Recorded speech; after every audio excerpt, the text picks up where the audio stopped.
Teacher ने जो आपको लिखाया है वो तो हो गया कि एक सभी बच्चों के लिए, लेकिन अगर आप जब अपने नोटबुक को पलटते हैं, नोटबुक को पढ़ते हैं तो देखते हैं आप कि आप 10 दिन बाद ये समझ ही नहीं पाते हैं कि आप ही की वो कॉपी है जो क्लासरूम में आपने लिखा है। छात्रों को हमेशा कम से कम जिस एग्जाम की वो तैयारी कर रहे हैं उसके 5 वर्षों का प्रीवियस पेपर अपने पास रखें। यानी किसी विषय का कंसेप्चुअल क्लैरिटी के लिए हम लोग क्या कर सकते हैं कि उसके लिए हम लोग एनसीईआरटी की जो किताबें हैं जो 6 से 12 तक की है, ये बाकी किताबों के कंपैरिजन में ये ऐसी किताबें होती है जो विद्यार्थियों का बिल्कुल कॉन्सेप्ट को क्लियर करते हुए आगे की ओर बढ़ती है। हेलो दोस्तों, आज हम लोग बात करेंगे कि जो भी छात्र तैयारी कर रहे हैं या करने का सोच रहे हैं तो उनसे कुछ ऐसी गलतियां हो जाती है जो गलतियां उनके सिलेक्शन में या तो बहुत अधिक समय ले लेता है या उनके सिलेक्शन में बड़ी बाधा बन के दिखने लगती है। तो आज उन्हीं गलतियों को हम लोग नोटिस करेंगे बारी बारी से कि कौन सी गलती छात्रों को नहीं करना चाहिए। जिसमें पहले नंबर गलती को अगर हम लोग देखते हैं तो फर्स्ट गलतियों को हम लोगों ने नोटिस किया है कि छात्रों में अक्सर देखा जाता है कि वो बिना सिलेबस पढ़े ही तैयारी करना शुरू कर देते हैं। तो एक बात तो ये छात्रों को जानना होगा कि आपका पहला गुरु जो है एग्जाम की तैयारी में जो आपकी मदद करेगा वो आपका सिलेबस है। यानी सिलेबस से बाहर या सिलेबस को छोड़ करके हम लोग अगर कोई विषय वस्तु को पढ़ते हैं या किसी टॉपिक को पढ़ते हैं, चाहे उसमें हमारा समझ कितना ही विकसित क्यों ना हो, लेकिन वो समझ हमारे एग्जाम में काम नहीं आता। इसलिए छात्रों को सलाह देंगे हम कि छात्रों को कोशिश करना चाहिए कि सिलेबस की एक कॉपी अपने स्टडी रूम में तो रखे ही रखे, ताकि सिलेबस में जो भी बातें कही गई है, जो भी टॉपिक दिया गया है, उन टॉपिक को बेहतर तरीके से छात्र देखे और अपने तैयारी को एकदम दिशा तय करे और सिलेक्शन के रास्ते को बहुत नजदीकियों से जाकर के सफर करते हुए अपने एसडीएम बनने के सपना को साकार करे। साथ में सिलेबस के साथ एक और बात पर ध्यान देना चाहिए छात्रों को, और वो ये बात है कि छात्रों को हमेशा कम से कम जिस एग्जाम की वो तैयारी कर रहे हैं उसके 5 वर्षों का प्रीवियस पेपर अपने पास रखें। क्योंकि अगर हम लोग देखते हैं तो आपने एक कहावत भी सुना होगा कि मनुष्य का नेचर और सिग्नेचर नहीं बदलता। ठीक उसी तरह से अगर हम लोग एग्जाम की बात करें तो अगर कोई एग्जाम 5 वर्षों से जिस पैटर्न पर चल रहा है, ऐसा नहीं है कि छठे साल वो बिल्कुल ट्रैक ही चेंज कर देगा। ट्रैक चेंज भी करेगा तो 80% चीजें हमारे कंट्रोल में रहेगी और 80% सिलेक्शन लेने के लिए काफी होता है। तो पहली गलती को हम लोगों ने देखा कि सिलेबस को इग्नोर नहीं करना है, बल्कि सिलेबस को अपने साथ ऑलवेज हमेशा रखना है। दूसरी गलती को अगर हम लोग देखते हैं तो दूसरी गलती जो है कि एनसीईआरटी और बेसिक बुक को नजरअंदाज करना। अक्सर देखा जाता है कि छात्र जब तैयारी करना शुरू करते हैं तो हर सब्जेक्ट का वो एक डायरेक्ट एडवांस बुक पढ़ना शुरू करते हैं। जैसे अगर एग्जाम की हम लोग बात करते हैं तो अगर देखते हैं कि बच्चे अगर साइंस की ही तैयारी करना शुरू करते हैं तो उसके लिए वो किसी भी पब्लिकेशन की जो एकदम बेस्ट किताबें हैं, अच्छे राइटर द्वारा लिखी गई है, उस किताबों को पढ़ना पसंद करते हैं। या पॉलिटी की ही तैयारी करते हैं तो एकदम स्पेशलाइज किसी बुक को उठा लिए कि जो पॉलिटी पे काफी अच्छी किताब मानी जाती है। ठीक उसी तरह से इतिहास में भी छात्रों से हो जाती है ऐसी गलतियां। बट ध्यान रखना है कि जब तक हमारा बेसिक ही मजबूत नहीं होगा तो हम कैसे एडवांस लेवल की चीजों को समझ पाएंगे।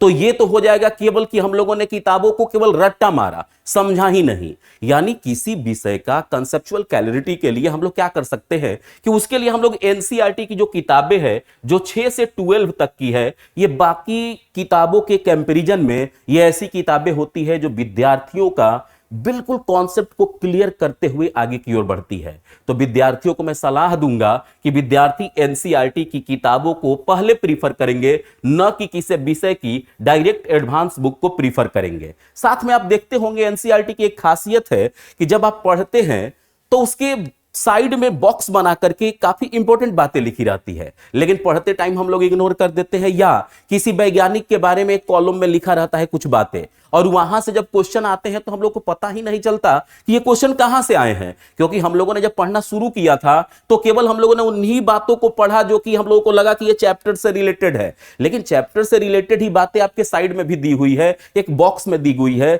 और उसी बॉक्स से अक्सर जब सवाल आते हैं तो हम लोग बोलते हैं कि ये कहां से आ गए। उसी को हम लोग स्टैटिक जीके कहते हैं। या आप देखे होंगे भूगोल में भी बहुत सारे प्रश्न ऐसे आपको मिलेंगे जो कि एनसीईआरटी के किसी ना किसी बॉक्स में एक कॉलम बना करके लिखी हुई है। है।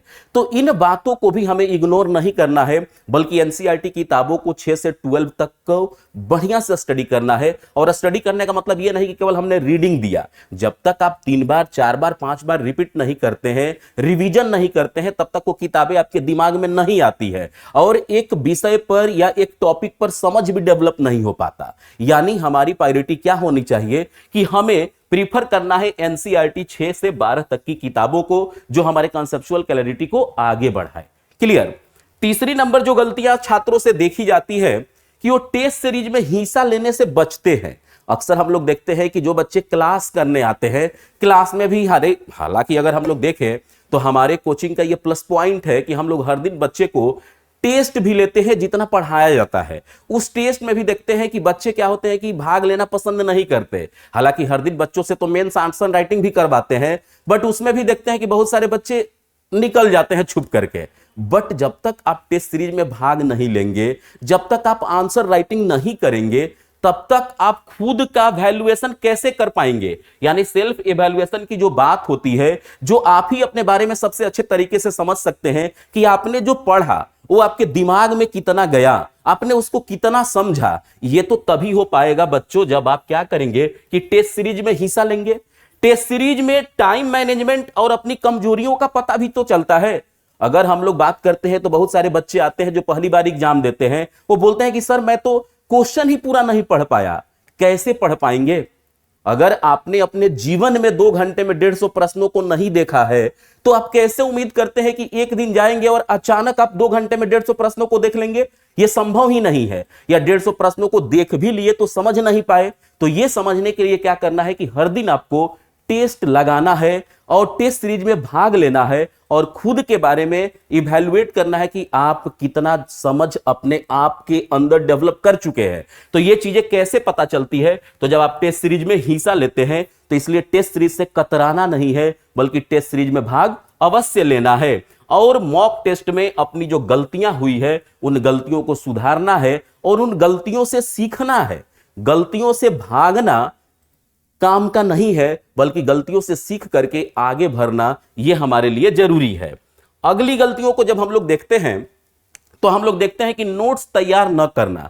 जनरली छात्र क्या करते हैं कि जब क्लासरूम में वो बैठे हुए हैं, टीचर समझा रहे हैं, टीचर जो लिखा रहे हैं वो लिख रहे हैं, तो लेकिन टीचर ने जो आपको लिखाया है वो तो हो गया कि एक सभी बच्चों के लिए। लेकिन अगर आप जब अपने नोट्सबुक को पलटते हैं, नोटबुक को पढ़ते हैं, तो देखते हैं आप कि आप 10 दिन बाद ये समझ ही नहीं पाते हैं कि आप ही की वो कॉपी है जो क्लासरूम में आपने लिखा है। ऐसा क्यों हुआ? क्योंकि आपने अपने शब्दों में नहीं लिखा था। तो जब भी आप किसी विषय को, किसी टॉपिक को शिक्षक से पढ़ते हैं या उससे रिलेटेड जब कोई किताबें पढ़ते हैं, तो उसका एक शॉर्ट नोट आपके पास होना चाहिए जो आपके अपने शब्दों में होना चाहिए, ताकि परीक्षा के अंतिम दिनों यानी जिसे कयामत के दिन कहेंगे, जो हर विद्यार्थी के जीवन में आना है, और उस दिन आपको एग्जाम हॉल में बैठना है। तो जिस दिन एग्जाम हॉल में आपको बैठना है, तो उसके कुछ दिन पहले आपको पूरे सिलेबस का एक रिवीजन होना चाहिए। तो रिवीजन कैसे करेंगे? क्या इतना मोटा नोटबुक को पढ़ पाएंगे? नहीं पढ़ पाएंगे। तो यानी कि अगर आप उसी नोटबुक को अपने शब्दों में जब लिखेंगे, तो जाहिर सी बात है कि बहुत कम ही पन्नों में आ जाएगा और उन कुछ ही पन्नों को पढ़ करके आप रिवीजन पूरे सिलेबस को कर लेंगे। ध्यान रखेंगे कि जब तक समझ के आप नहीं पढ़ेंगे चीजों को, तब तक क्या होगा कि सिर्फ आप रीडिंग देंगे। और रीडिंग का सबसे जो ड्रॉबैक है कि याद कम और भूलने की संभावना अधिक रहती है। इसलिए रीडिंग देना है, बट समझते हुए रीडिंग देना है। यह भी ध्यान रखना है हम लोगों को। साथ में जो हम लोग अगले गलती की बात कर रहे हैं कि छात्रों के साथ अक्सर होता है कि वो बीच बीच में अपने स्ट्रेटजी को बदलते रहते हैं। एक रणनीति बनाते हैं कि हम ऐसे पढ़ेंगे, एक रूटीन बनाया कि कल से इतने घंटे पढ़ेंगे, एक टेस्ट लगाएंगे, फिर बाकी समय में हम अपने पूरे सिलेबस को एक बार देखेंगे।